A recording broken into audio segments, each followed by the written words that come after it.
Oke, selamat malam semua, salam profit, saya Saiful dari Platinum Factor. Tadi vlog kali ini saya akan membahas tentang kabar yang paling baru dari Fin888 atau brokernya Suntrade.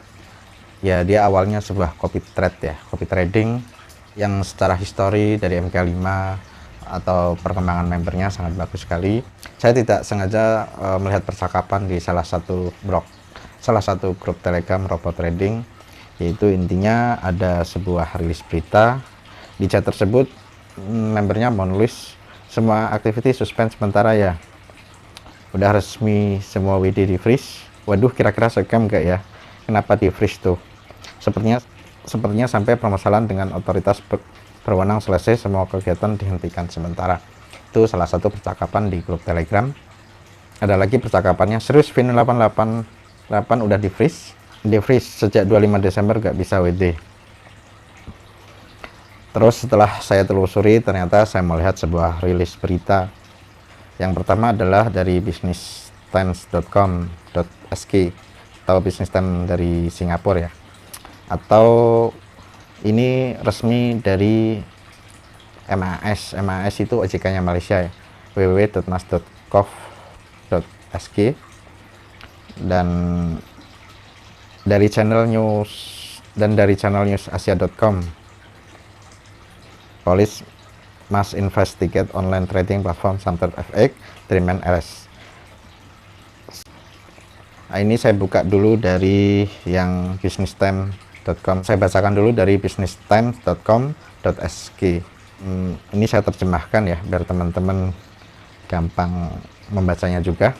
MAS CAD investigasi online trading platform Suntrade 3 ditahan.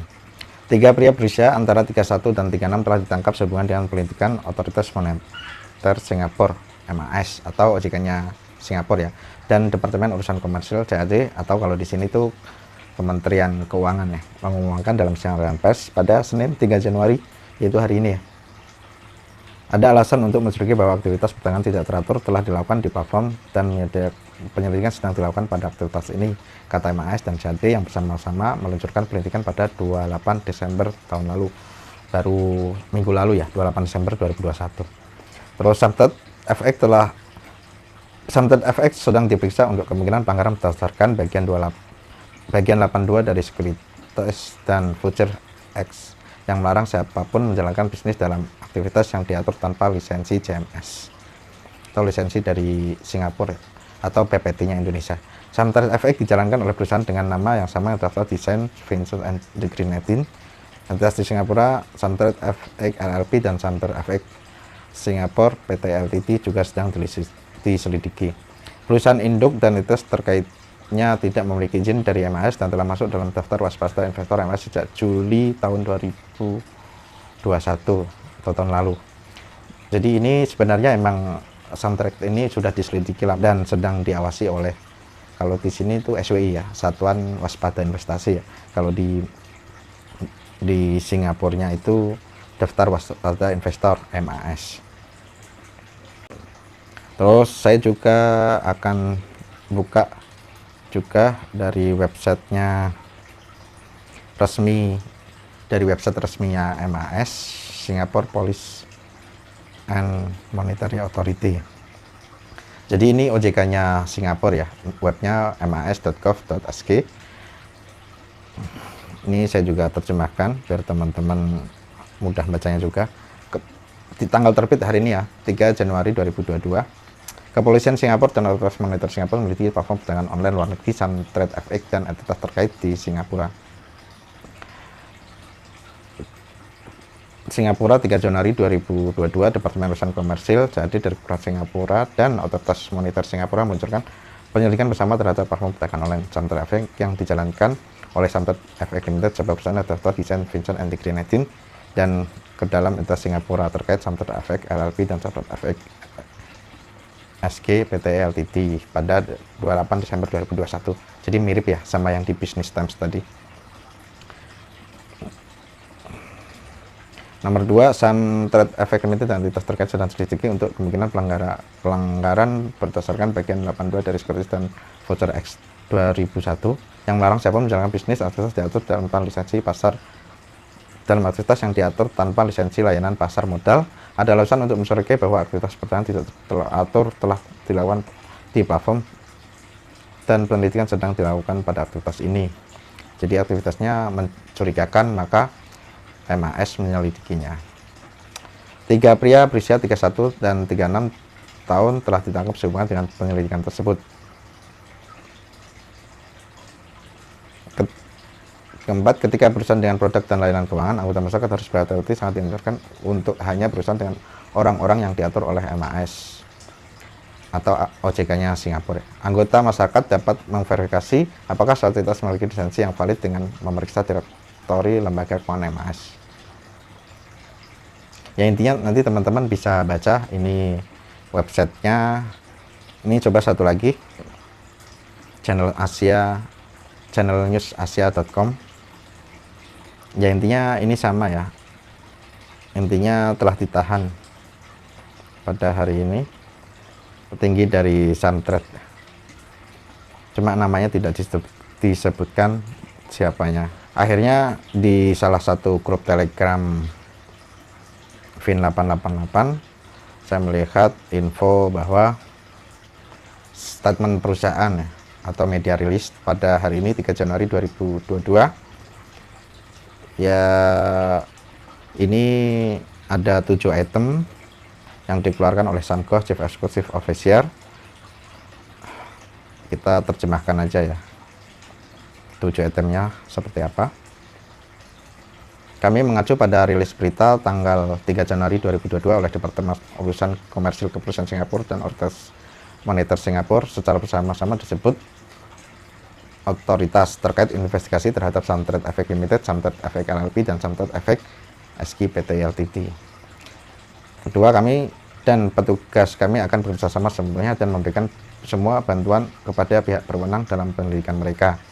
Nomor 3, kami juga telah mempertahankan Rajah dan Tan Singapura LLP, ini kantor pengacara ya, sebagai penasihat hukum korporat Singapura kami untuk memberitahu kami tentang semua masalah hukum yang terkait dengan investigasi yang sedang berlangsung.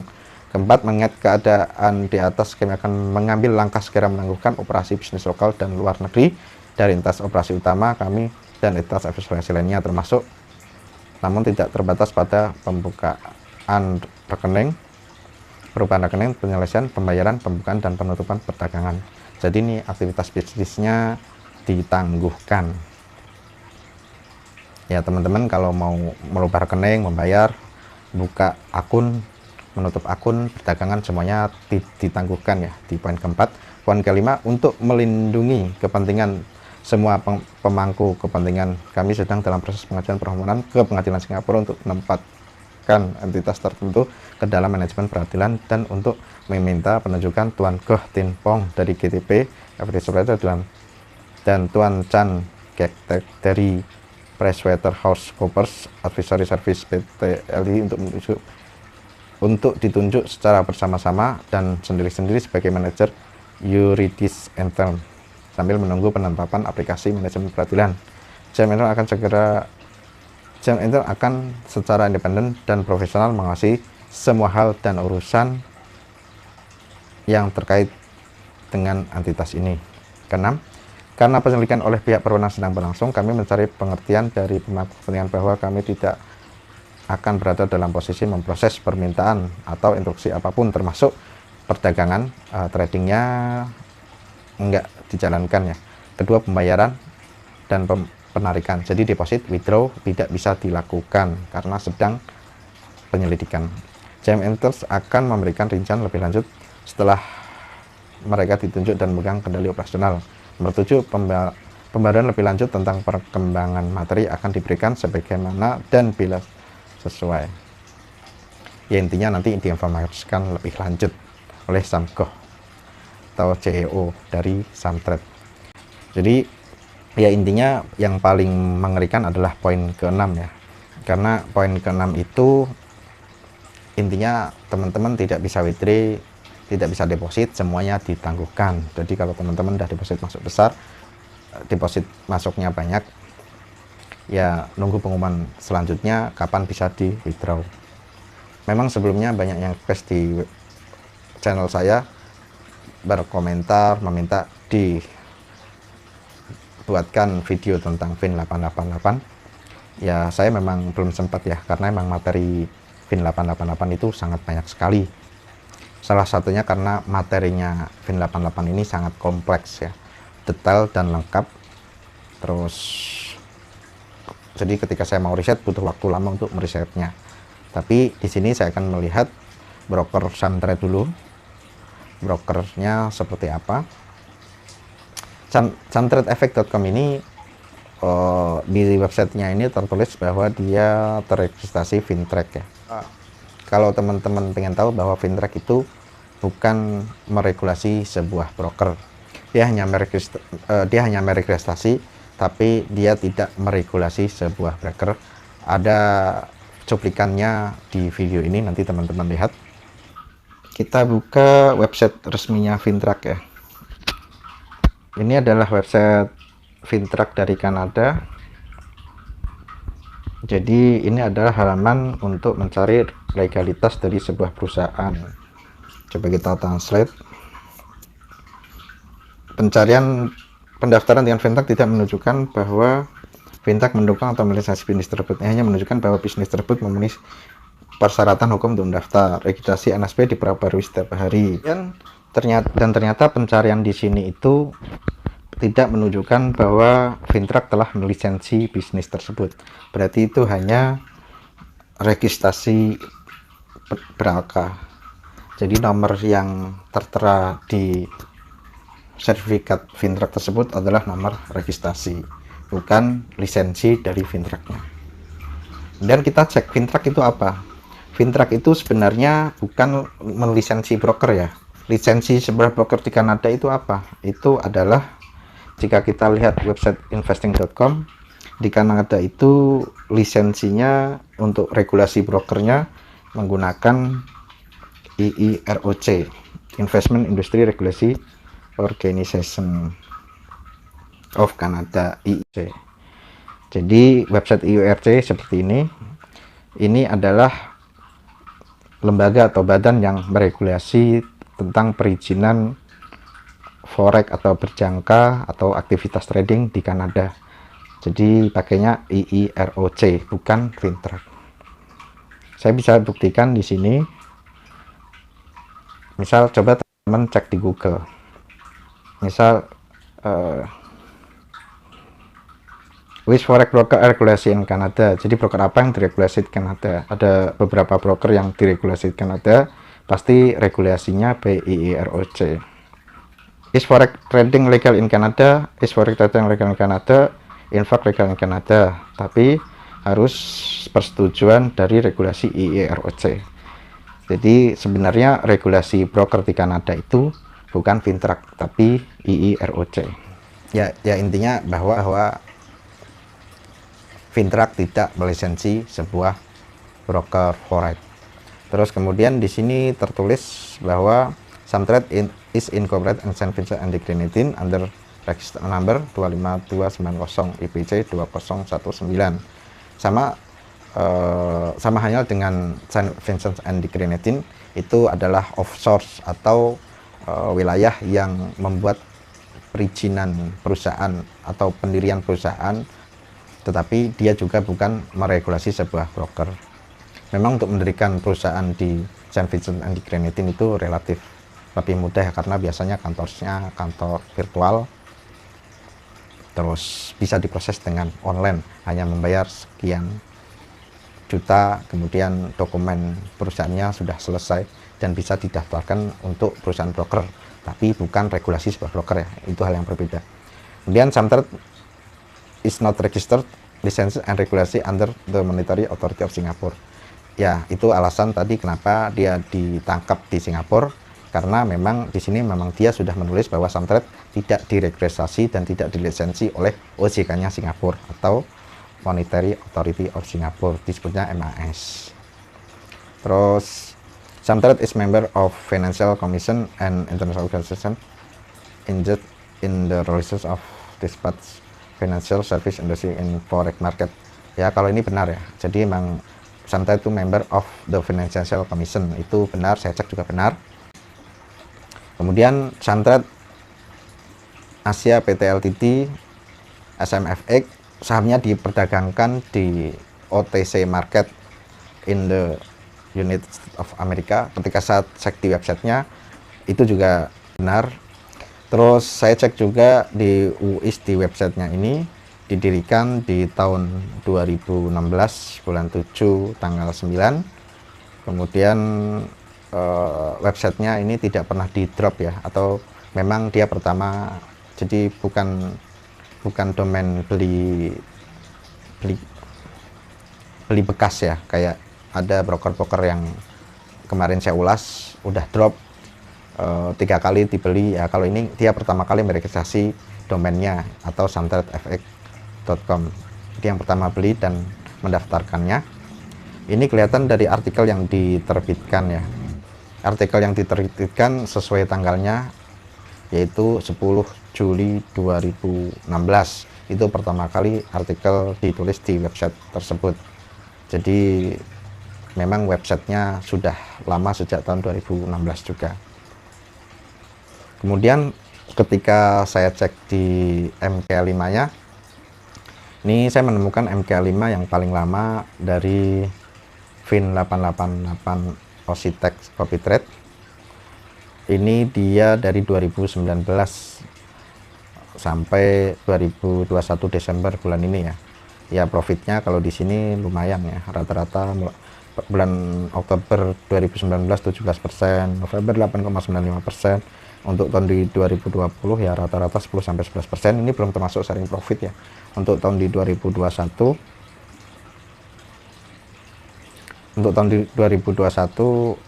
Januari 9%, 9,9% Februari, paling besar nih di bulan Juni 19,37%. Saya cek di history tradingnya. Untuk pengecekan di history trading ini emang agak janggal ya. Agak janggalnya kenapa? Karena ketika trading, kalau kita teman-teman trader trading di forex dengan profit kecil, dalam artian profitnya seorang trader itu kan dinilai dari jumlah poin yang ditradingkan atau pips ya. Kalau di sini misal nih contoh nih, tanggal 27 sell 1,9 lot, dia hanya closing di 7 poin. 7 poin itu bagi teman-teman real trading itu susah, bukan susah ya, hampir mustahil profit 7 poin doang tanpa kepleset. Itu benar-benar susah, secara money managementnya itu nggak dapat. Terus contoh lagi transaksi di tanggal 27 sell Audi CHF, ini 0,66387 dan 0,66371, 16 poin. Nah, kalau teman-teman pernah trading, benar-benar trading dengan secara manual atau trading dengan broker yang retail, yang teman-teman umumnya broker, misal OKFX, FBS, XM, Pepperstone, IC Market, trading dengan profit 16 poin saja tanpa kepleset, itu hampir-hampir mustahil ya. Secara money managementnya itu nggak dapat gitu. Kalau dia menaruh profit 16 poin, TP-nya, SL-nya mau berapa, dan win rate-nya bakal berapa, itu susah ketemu. Nah, ini yang kejanggalan bagi saya, profitnya itu terlalu tipis ya. 7 poin, 16 poin itu sangat tipis sekali. Terus kalau lihat di CPEC juga, ini bagian yang janggal juga ya bagi teman-teman yang biasa trading di forex, karena CPEX-nya itu paling rendah aja 3,67, IC Market 5,33, 5,5, IC Market lagi 6. Terus ini broker-broker terkenal ya, Pepperstone 7,64. Ya ini agak janggal juga CPEX sebesar itu ya, karena kalau teman-teman bandingkan, jika trading dengan contoh ini, saya trading di FBS ya, FBS Real, ini slippage-nya rata-rata ya 0,000 seperti ini. Kalau dengan broker-broker retail ya, memang slippage semakin kecil angkanya itu semakin bagus. Efeknya di mana? Efeknya adalah ketika kita mau copy itu ada delay atau harga yang tidak sesuai di pembukaan dan penutupan, dan terkesan harganya itu harga delay atau price harga market yang tidak sama dengan broker-broker lainnya. Gambaran gampangnya seperti itu. Kemudian apakah nanti Fin88 akan scam? Saya nggak bisa menjawabnya ya, karena case ini beda dengan case-case sebelumnya. Kalau case sebelumnya ketika broker akan scam itu biasanya memang akunnya di-MC-kan, akhirnya member tidak bisa withdraw karena saldonya jadi nol, atau bisa jadi akun maintenance terus-menerus, member tanpa bisa WD. Kalau ini case-nya adalah bahwa ketinggian trade ditangkap dan statusnya penghentian sementara aktivitas di broker tersebut. Tapi ketika penangguhan ini tanpa ada batas waktu, ya teman-teman yang susah untuk withdraw, itu yang menjadi masalah. Oke, sekian, terima kasih, salam profit.